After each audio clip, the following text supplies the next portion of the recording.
নমস্কাৰ, মই বুলবুল জামান। দেওবাৰে অৰ্থাৎ 15 ছেপ্টেম্বৰত ৰাজ্যৰ বিভিন্ন প্ৰান্তত অনুষ্ঠিত হ'ব তৃতীয় আৰু চতুৰ্থ বৰ্গৰ নিযুক্তিৰ বাছনি পৰীক্ষা অৰ্থাৎ ADR এক্সাম। এই নিযুক্তি পৰীক্ষাত অৱতীৰ্ণ হ'বলগীয়া পৰীক্ষাৰ্থীসকলৰ বাবে উত্তৰ পূব সীমান্ত ৰেলৱে কেইবাটাও ট্ৰেইন মুকলি কৰিছে অতিৰিক্তভাৱে। ইয়াৰে মুঠ 12টা ট্ৰেইন অতিৰিক্তভাৱে মুকলি কৰিছে যাতে পৰীক্ষাৰ্থীসকলে সময়মতে পৰীক্ষা কেন্দ্ৰত উপস্থিত হ'ব পাৰে কোনো ধৰণৰ অসুবিধা নোহোৱাকৈ। উত্তৰ পূব সীমান্ত ৰেলৱে এই কথা সদৰি কৰিছে আৰু উত্তৰ পূব সীমান্ত ৰেলৱেৰ অফিচিয়েল ফেচবুক পেজত ইতিমধ্যে আটাইকেইটা ট্ৰেইনৰ সূচী তেওঁলোকে প্ৰকাশ কৰিছে। প্ৰথমে জানি লোৱা হওক উত্তৰ পূব সীমান্ত ৰেলৱেৰ ফালৰ পৰা কি কোৱা হৈছে, তাৰ পিছত আমি এটিকৈ ট্ৰেইনৰ সবিশেষ আমি প্ৰকাশ কৰিম। সমগ্ৰ অসম জুৰি হ'বলগীয়া অহা 15 ছেপ্টেম্বৰ তাৰিখে ADRE গ্ৰেড 3 আৰু গ্ৰেড 4 পৰীক্ষাৰ বাবে উত্তৰ পূব সীমান্ত ৰেলৱে বিশেষ ট্ৰেইনৰ ব্যৱস্থা কৰিছে। ইয়াত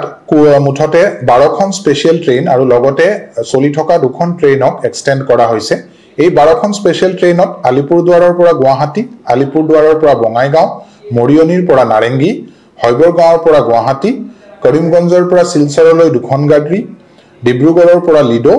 জামিৰাৰ পৰা শিলচৰলৈ 4খন গাড়ী আৰু মুৰকং চেলেকৰ পৰা কামাখ্যালৈ 1খন গাড়ী দিয়া হৈছে। লগতে বৰ্তমান চলি থকা NJPৰ পৰা বঙাইগাঁৱৰ গাড়ীখন কামাখ্যালৈকে এক্সটেণ্ড কৰা হৈছে আৰু গুৱাহাটীৰ পৰা বঙাইগাঁৱৰ গাড়ীখন কোকৰাঝাৰলৈ এক্সটেণ্ড কৰা হৈছে। এই ট্ৰেইনবোৰ 14 তাৰিখ গধূলি আৰু 15 তাৰিখে ৰাতিপুৱা চলিব। এই ট্ৰেইনৰ ডিটেইলড টাইম টেবল আৰু লগতে বিভিন্ন ষ্টপেজৰ কথা আমাৰ সামাজিক মাধ্যমত অলৰেডি প্ৰকাশ কৰা হৈছে। উত্তৰ পূব সীমান্ত ৰেলৱে সকলো পৰীক্ষাৰ্থীলৈ আশা কৰিছে যে এই ৰেলৱে সুবিধাৰ ফলত তেওঁলোকৰ লাভ হ'ব। প্ৰথমটো ট্ৰেইনৰ বিষয়ে জনাব বিচাৰিছো। এয়া হৈছে স্ক্ৰীনত দেখিবলৈ পাইছে মাৰ্কং চেলেং এণ্ড কামাখ্যা অৰ্থাৎ মাৰ্কং চেলেঙৰ পৰা কামাখ্যালৈ এটা ট্ৰেইনৰ ব্যৱস্থা কৰা হৈছে আৰু এই ট্ৰেইনখন জোনকাৰাং, লেমুকুৰি, তেলাম, চিমেণ্ট চাপৰি, Dipa, RC Pathar, Silapathar, Sissiborgaon, Sirpani, Moridhal, Dhemaji, Jiadhal, Bordoloni, Gogamukh, Subansiri, Boginadi, Siajuli, Lilabari, north Lakhimpur, Silonibari, Kathalpukhuri, Tanijan, Harmoti, Tipling, Titabor, Uttarkathani, Dubia, Gohpur, Barhamjan, Helem, Bedeti, Nij Borgang, Monabari, Biswanath Chariali, Nij Chatia, Dhalaibil, Balipara, Rangapara north, Misamari, new Misamari, Belsiri, Dhekiajuli road, Hawgrajuli, Majbat, Rowtabagan, Udalguri, Harisinga, Tangla, Khoirabari, Goreswar, Khandikar, Rangiya junction, Kendukona, Baihata, Changsari আৰু আগিয়াঠুৰি। আৰু এই ট্ৰেইনখনত থাকিব AC 3 টায়াৰ থাকিব এটা, স্লিপাৰ ক্লাছৰ বাবে আছে 6টা আৰু জেনেৰেল ছেকেণ্ড ক্লাছৰ বাবে আছে 10টাকৈ ডবা। তাৰ উপৰিও GSLRDৰ বাবে থাকিব 2টাকৈ অতিৰিক্ত ডবা। আন এটা ট্ৰেইনৰ বিষয়ে ক'বলৈ লৈছো, এয়া হৈছে জামিৰা এণ্ড শিলচৰ অৰ্থাৎ জামিৰাৰ পৰা শিলচৰলৈ এখন ট্ৰেইনৰ ব্যৱস্থা কৰিছে অতিৰিক্তভাৱে। এই ট্ৰেইনখনে কোন কোন ঠাই হৈ আহিব সেই বিষয়ে জনাবলৈ চেষ্টা কৰি আছো। এয়া হৈছে মণিপুৰ বাগান, কাটলিচৰা, মহম্মদপুৰ, লালাবাজাৰ, মনাচিৰা, হাইলাকান্দি, আলগাপুৰ, কাটাখাল জংচন, চালচাপ্ৰা, অৰুণাচল। আৰু এই ট্ৰেইনখনৰ কম্পজিশ্যন এনেকুৱা যে ইয়াত AC 3 টায়াৰ থাকিব 7টা, স্লিপাৰ ক্লাছ আছে 9টা, জেনেৰেল চেয়াৰ কাৰ আছে 2টা আৰু GSLRD থাকিব 2টা। মুঠ 20টা ডবাযুক্ত এই ট্ৰেইনখন জামিৰাৰ পৰা শিলচৰলৈকে এটা বিশেষ এই ট্ৰেইনৰ ব্যৱস্থা কৰা হৈছে। আহিছো আন এখন ট্ৰেইনৰ সবিশেষ লৈ, সেয়া মৰিয়নি জংচনৰ পৰা নাৰেংগীলৈকে। মৰিয়নিৰ পৰা নাৰেংগীলৈকে এই ট্ৰেইনখন কোন কোন ঠাই হৈ আহিব সেয়া মই বিতংভাৱে জনাবলৈ চেষ্টা কৰি আছো। সেয়া হৈছে চিনামৰা, যোৰহাট টাউন, ভলুকামাৰা, মোৱাবান্ধ, বৰুৱা বামুণগাঁও, ৰাঙালিটিং, বাদুলিপুৰ, খুমটাই, নুমলীগড়, গোলাঘাট, ফৰকাটিং জংচন, জামুগুৰি, ভিলগাঁও, বৰপাথাৰ, সৰুপাথাৰ, নাওজান, চঙাজান, বোকাজান, খটখটি, ডিমাপুৰ, ৰঙাপাথাৰ, ধনশিৰি, দলদলি, ডিফু, নাইলালুং, লাংচইলেট, বাৰলংফাৰ, লামডিং জংচন, পাথাৰখোলা,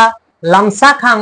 হবয়পুৰ, লংকা, ঢলপুখুৰী, খুজাই, যোগীজান, যমুনামুখ, কামপুৰ, লাওপানী, চাপৰমুখ জংচন, ঠেকেৰগুৰি, ধৰমতুল, চনুৱাবাৰী, আউজুৰি, জাগিৰোড, বৰুৱা, কামৰূপ, খেত্ৰী, তেতেলিয়া, ডিগাৰু, পানবাৰী ঠাকুৰকুছি পানীখাইটি ইয়াৰ পিছত আহিছো হৈবৰগাঁৱৰ পৰা গুৱাহাটীলৈকে আন এখন ট্ৰেইন হৈবৰগাঁৱৰ পৰা গুৱাহাটীলৈ এই ট্ৰেইনখনে হেনচুৱা বেবেজিয়া ফুলগুৰি ৰহা চাপৰমুখ জংচন থেকেৰাগুৰি ধৰমতুল সোনাগুৰি আউজাৰী জাগিৰোড বাৰাহু কামৰূপ ক্ষেত্ৰী তেতেলিয়া ডিগাৰু পানবাৰী ঠাকুৰকুছি পানীখাইটি আৰু নাৰেংগী একেদৰে আন এখন ট্ৰেইন আছে এয়া হৈছে কৰিমগঞ্জ জংচনৰ পৰা শিলচৰলৈকে আৰু কৰিমগঞ্জ জংচনৰ পৰা শিলচৰলৈকে এই ট্ৰেইনখন নিউ কৰিমগঞ্জ চাৰগোলা ভাঙা ৰূপসীবাৰী বদৰপুৰ জংচন পঞ্চগ্ৰাম কাটাখাল জংচন চালচাপ্ৰা আৰু অৰুণাচল এই ঠাই হৈ আহিব এই ট্ৰেইনখন আন এখন ট্ৰেইন হৈছে আলিপুৰদুৱাৰ জংচনৰ পৰা বঙাইগাঁও এই ট্ৰেইনখনে নিউ কোচবিহাৰ বিদ্যাতব্ৰী আগমনী ধুবুৰী গৌৰীপুৰ গোলাপগঞ্জ জংচন মোতেৰঝাৰ বাজবাৰী মংগলঝৰা টিপকাই চট্টগ্ৰাম ফকিৰগ্ৰাম জংচন কোকৰাঝাৰ সালাকাটি বাসুগাঁও ডাংতল আৰু নিউ বঙাইগাঁও আন এখন ট্ৰেইন হৈছে আলিপুৰদুৱাৰ জংচনৰ পৰা গুৱাহাটীলৈকে আলিপুৰদুৱাৰ জংচনৰ পৰা গুৱাহাটীলৈকে যিখন ট্ৰেইন আহিব এই ট্ৰেইনখন new Coochbehar Bidyatbari Agamoni Dhubri Gauripur Golakganj junction Moterjhar Bahbari Monglajhora Tipkai Chattagram Fakiragram junction Kokrajhar Salakati Basugaon Dangtal new Bongaigaon Majgaon Assam Abhayapuri Assam Jogighopa Panchratna Goalpara town Krishnai Dudhnoi Amjonga Rongtuli Dhupdhara Singra Boko Bamungaon Chaygaon Mirza আজাৰা হৈ কামাখ্যা আন এখন ট্ৰেইন দিয়া হৈছে কৰিমগঞ্জ জংচনৰ পৰা শিলচৰলৈকে আৰু এই ট্ৰেইনখনে নিউ কৰিমগঞ্জ চাৰগোলা ভাঙ্গা ৰূপসীবাৰী বদৰপুৰ জংচন পঞ্চগ্ৰাম কাটাখাল চালচাপ্ৰা আৰু অৰুণাচল হৈ এই ট্ৰেইনখন যাতায়াত কৰিব আনহাতে ডিব্ৰুগড়ৰ পৰা লিডুলৈ এখন ট্ৰেইন দিয়া হৈছে আৰু এই ট্ৰেইনখনে Chalkhowa Lahowal Dikom Chabua Panitola new Tinsukia junction Makum junction Tingrai Digboi Margherita আৰু বৰগোলাই হৈ চলাচল কৰিব এই ট্ৰেইনখনে একেদৰে জামিৰাৰ পৰা শিলচৰলৈ আন এখন ট্ৰেইনৰ ব্যৱস্থা কৰা হৈছে আৰু এই ট্ৰেইনখনে চলাচল কৰিব মণিপুৰ বাগান কাটলিচৰা মহম্মদপুৰ লালাবাজাৰ মনাচিৰা হাইলাকান্দি আলগাপুৰ কাটাখাল জংচন চালচাপ্ৰা আৰু অৰুণাচল ইয়াৰ উপৰিও দৈনিক চলাচল কৰা দুখনকৈ ট্ৰেইনৰ গন্তব্য স্থানৰ সীমা বৃদ্ধি কৰা হৈছে তাৰ ভিতৰত হৈছে নিউ জলপাইগুৰিৰ পৰা যিখন বঙাইগাঁৱলৈ আহিবলগীয়া ট্ৰেইন সেইখন ট্ৰেইন এতিয়া বঙাইগাঁৱৰ সলনি কামাখ্যালৈ অহাৰ ব্যৱস্থা কৰিছে আৰু গুৱাহাটীৰ পৰা যিখন ট্ৰেইন বঙাইগাঁৱলৈ যোৱাৰ ব্যৱস্থা আছিল সেই ট্ৰেইনখন এতিয়া বঙাইগাঁৱৰ পৰিৱৰ্তে কোকৰাঝাৰলৈকে তাৰ গন্তব্য স্থান বৃদ্ধি কৰা হৈছে